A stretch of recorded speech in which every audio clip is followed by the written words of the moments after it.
Doctor RK. Radhakrishnan நம்மோடு இணைகிறார். முனைவர் ராதாகிருஷ்ணன் கேட்கலாம். இது வந்து பார்க்க நிறைய பேர் ரொம்ப எளிமையாக அது வந்து ஒரு முக்கியமான டிஃப்ரென்ஸாக பிஜேபி எப்படி அணுகிறது, பிஜேபி சார்பா பிஜேபி எதிர்ப்பா அப்படிங்கிறது தான் தந்தைக்கும் மகனுக்குமான வித்தியாசம் அப்படிங்கிற ஒரு பார்வை ரொம்ப பரவலாக இருக்குது. பட் அதை தாண்டின டீப் லேயர்ஸ் இருக்கும். சில லேயர்ஸ் குடும்பத்துக்கு மட்டுமே தெரிந்த லேயர்ஸாக இருக்கலாம். ஸோ இப்போ நம்ம பார்க்கும்போது கூட இந்த பிரச்சனை வெளிப்படும் பொழுது அந்த குடும்பத்திலேயே திரு முகுந்தனை நியமிக்கிறது தான் டாக்டர் அன்புமணி எதிர்க்கிறார். ஸோ இப்போ கூட்டணி எப்படி அணுகுவது, அதிமுகவா பாஜகவா இல்லை வேற கட்சியா, இதுல வேர்ல்ட் வியூஸ் வித்தியாசத்தை தாண்டி இன்னும் ஆழமான லேயர்ஸ் இந்த பிரச்சனையில இருக்குன்னு புரிஞ்சுக்கிறதா? நிச்சயமாக லேயர்ஸ் இருக்கத்தான் செய்யும். ஆனா முக்கியமான ஒரு பிரச்சனை இருக்குது இல்லையா, அதாவது அரசியல்ல நீடிக்க வேண்டிய ஒரு கட்சி, அந்த அரசியல்ல நீடிக்க வேண்டிய ஒரு கட்சி என்னென்ன செய்ய வேண்டும், இதுதான் ஒரு I think crux of the இஷ்யூவை நான் பாக்குறேன். அதுல வந்து பிஜேபி கூட இருக்க வேண்டுமா இல்லையான்றது கேள்வி கிடையாது. இப்ப அந்த முடிவை எடுக்கணுமா வேண்டாமன்றதுதான் கேள்வி. அதாவது as of now இப்போ யாருக்கு இது வந்து மிக முக்கியமா இருக்குன்னு பாத்தீங்கன்னா அன்புமணி ராமதாஸ்க்கு முக்கியமா இருக்குது. ஏனென்றால் ஜூலைல அவருடைய பதவிக்காலம் முடியுது, ராஜ்யசபால 24/7/2025 வந்து முடியுது. அப்ப அதனால நாளைக்கு அவர் அமித்ஷாவை சந்திச்சு வச்சு கையெழுத்து போட்டு போறாரோ, இதுதான் ஒரு பயமா இருக்கிறது. இது ஏதோ ராமதாஸ் ஐயாவுக்கு தகவல். Very interesting. டைமிங் ரொம்ப முக்கியம். இன்னைக்கு அமித்ஷா இங்க வரும்பொழுது பல முக்கிய சந்திப்புகளை சந்திக்கிறார் அப்படிங்கறத பார்க்கும்பொழுது இந்த இது நடக்குது. ஸோ அதையும் இன்டர்ரிலேட்டடா பாக்குறீங்களா? அதுதான் I think that is the main crux of the matter நினைக்கிறேன். அதாவது இப்போ வந்து கமிட் பண்ண வேண்டிய அவசியம், அது பிஜேபியோட போறோமோ அதிமுக போறோமோ இல்ல ரெண்டு இணைந்த ஒரு என்டிட்டியோட போறோமோ இல்ல திமுக போய் நின்னால் அங்க ஏதாச்சும் அலையன்ஸ்க்கு வாய்ப்பு இருக்கா, இதெல்லாம் இப்போ வந்து முடிவு பண்ண வேண்டிய விஷயங்களே கிடையாது. திமுக அலையன்ஸ் இன்னைக்கு இன்டாக்டா இருக்கு, நாளைக்கு இன்டாக்டா இருக்குமான்னு சொல்ல முடியாது. விஜய் என்ன மாதிரியான தாக்கத்தை கொண்டு வருவார்னு நமக்கு இப்ப தெரியாது. அவர் ஃபீல்டுக்கு வந்தப்பறம் தான் தெரியும். ஃபீல்டுக்கு வரவே மாட்டேங்கிறார், தயங்கி கொண்டே இருக்கார். அப்ப அப்படின்னு ஒரு சூழ்நிலை இந்த டிசிஷன் இருக்க வேண்டிய அவசியம் இல்லை. நீங்க குறிப்பிட்டது உண்மைதான். ஃபேமிலிக்குள்ள பல கும்பரணைகள் இருக்கிறது. சௌமியாவை கொண்டு வந்ததே வந்து அன்புமணி நம்முடைய டாக்டர் ஐயாவுக்கு he was not for it. அப்ப அப்படி இருக்கின்ற பல விஷயங்கள் வந்து குடும்பத்துக்குள்ள இருக்கிறது. அது இருக்கத்தான் செய்யும். ஒரு குடும்பம் என்றால் நம்ம திமுக குடும்பத்தை பார்த்திருக்கோம், எத்தனை பிரச்சனை இருக்கு நம்ம பார்த்து கொண்டுதான் இருக்கிறோம். அப்ப அதனால மட்டும் ஒரு கட்சி வந்து முடங்கி திறக்காது, அது பிரச்சனையே கிடையாது. பிரச்சனை இருக்கும், ஆனால் பிரச்சனை வந்து it will be much smaller than the larger issue. இன்னைக்கு வந்து இந்த தீர்மானம் எடுக்க வேண்டுமா வேண்டாமா, அமித்ஷாவை போய் சந்திக்கணுமா வேண்டாமா, இதுதான் கேள்வியா இருக்குது. என்னை பொறுத்தவரை அதனுடைய ஒரு முகாந்திரம் இல்லை, தேவையும் இல்லை என்று நான் கருதுகிறேன். அதே மாதிரி பாஜக ஒன்றும் இந்த ஒரு பாட்டாளி மக்கள் கட்சியை ஒரு கோயின்சிடன்ஸா இருக்கலாம்ல. டாக்டர் ராமதாஸ் வந்து வியாழக்கிழமை பத்திரிகையாளர்களை சந்திக்கலாம். சோ அமித்ஷா வருகையும் இதுவும் வந்து ஒரு கோயின்சிடென்டல் டைமிங்கா இல்ல இதற்கு ரெண்டுத்துக்கும் ஒரு ஆழமான சம்பந்தம் இருக்குன்னு தீர்க்கமா நம்புறீங்களா based on your sources? I think ஆழமான சம்பந்தம் இருக்கு. அதனால மட்டும்தான் இப்படியான ஒரு விஷயத்தை வந்து காலையில் ராமதாசனுடைய பாணியில வந்து மார்னிங்கே வந்து அவர் வந்து சொல்லிட்டாரு. இந்த ஒரு முகாந்திரம் இருந்தாங்க, முகாந்திரம் வந்து அமித்ஷா இன்னைக்கு ஊருக்கு போறாரு, அதுல போய் பாமக இருக்க வேண்டிய அவசியம் கிடையாது. அதுதான் அது நானும் நம்புறேன். அது to that extend definitely I agree with doctor Ramadoss. ஏன்னா இப்ப அது போய் பார்க்க வேண்டிய சந்திக்க வேண்டிய அவசியம் கிடையாது. ஏனென்றால் அப்படி ஒரு சந்திப்பு ஷெட்யூலா இருந்ததா டாக்டர் அன்புமணி அமித்ஷா சந்திப்பு? இல்ல, அன்புமணி அமித்ஷா இல்ல, பல நிகழ்வுகள் வந்து இப்ப வந்து மயிலாப்பூர்ல தான் நடக்கிறதா இருக்கு, ஒரு வீட்டுலதான் நடக்கிறதா இருக்கு.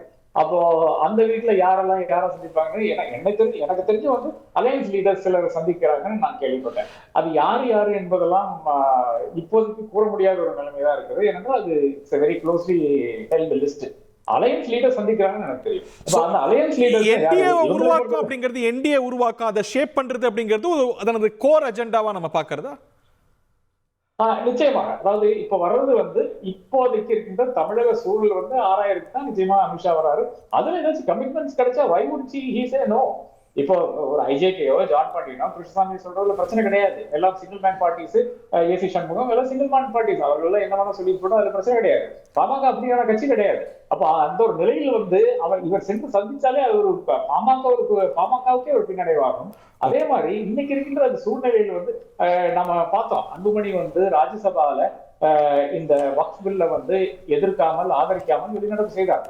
அப்ப அது தாராளமாக எதிர்த்திருக்கலாம். ஏனென்றால் அங்க இருக்கின்ற சூழ்நிலையில அனைவருக்கும் தெரிஞ்ச விஷயம், மோர் தென் 120 வந்து பிஜேபிக்கு இருக்கிறது ராஜ்யசபால, 100க்கு கீழே தான் வந்து காங்கிரஸ் இந்தியா அலையன்ஸ் இருக்கிறது. அது அனைவருக்கும் தெரிஞ்ச விஷயம். தாராளமாக எதிர்த்திருக்கலாம், அது கூட செய்யல.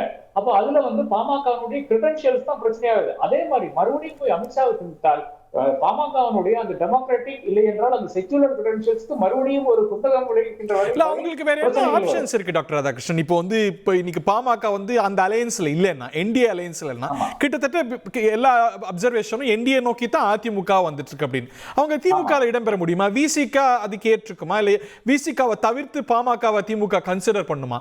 அப்படி இருக்கும்போது இந்த அலையன்ஸ்ல இன்னும் உறுதிப்படுத்துறது தானே அவங்களுக்கான வாய்ப்பு. What other options to they have? No, it's too far into the future. அதாவது இப்போ இந்த தீர்மானங்களை எடுக்கக்கூடிய ஒரு அவசரம் கிடையாது. இனி இப்ப அதிமுகவுக்கு என்ன ஆக போறதுன்னு நமக்கு இன்னும் தெரியாது. எடப்பாடி இன்னும் வந்து இப்போ சொல்ற விஷயம் பாத்தீங்கன்னா அது இன்னும் காலதாமதம் இருக்குது என்றுதான் சொல்லிக் கொண்டிருக்கிறார். ஒரு வருட காலம் இருக்கிறது தேர்தலுக்குன்னு சொல்லிக் கொண்டிருக்கிறார்.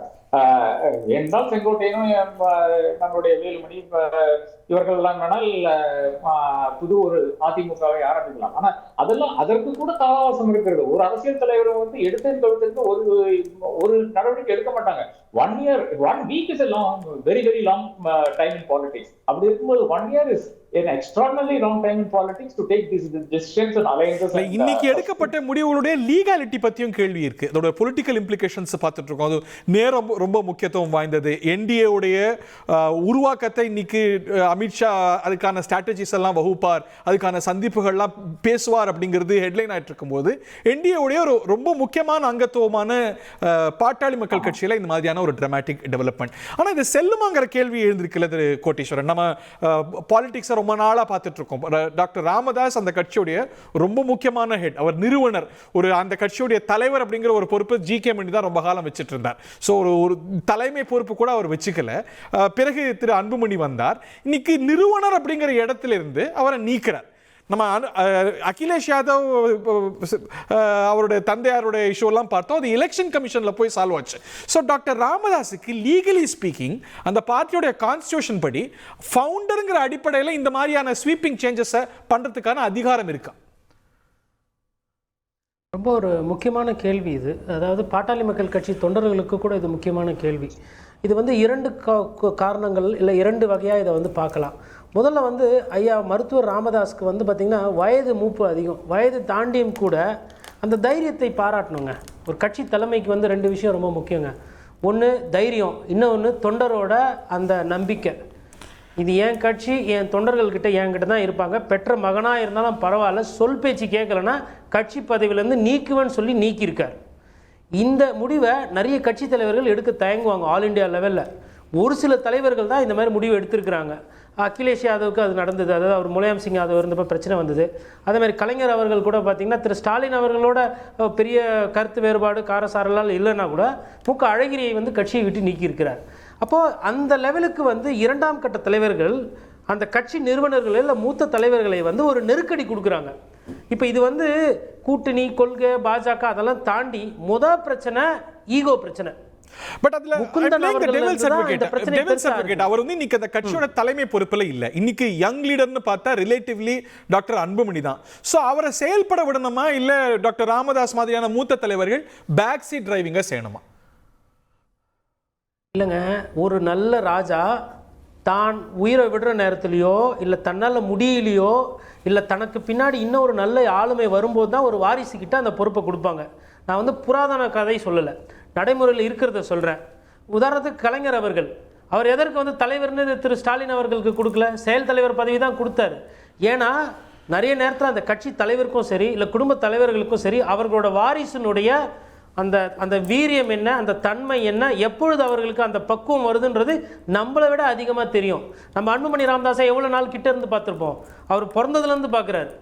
இப்போது நீங்கள் இப்படி பாருங்கள், இப்போது லீகாலிட்டி பார்த்தீங்கன்னா கூட சரி, இந்த பிரச்சனை போய் யாருக்கு அதிகமாக நம்பர்ஸ் இருக்குது, மாவட்ட செயலர் யார் இருக்கிறாங்க, அந்த கட்சியோட கான்ஸ்டிடியூஷன் ஃபைன் ரீடிங் செய்யணும். எந்த கட்சியிலுமே தலைவர் பொறுப்பில் இல்லாத ஒரு ஃபவுண்டர் அப்படிங்கிற அளவில் மட்டுமே இருக்கிறவருக்கு தலைவரை மாத்துறதோ நியமிக்கிறதோ அந்த அதிகாரம் இருக்கா?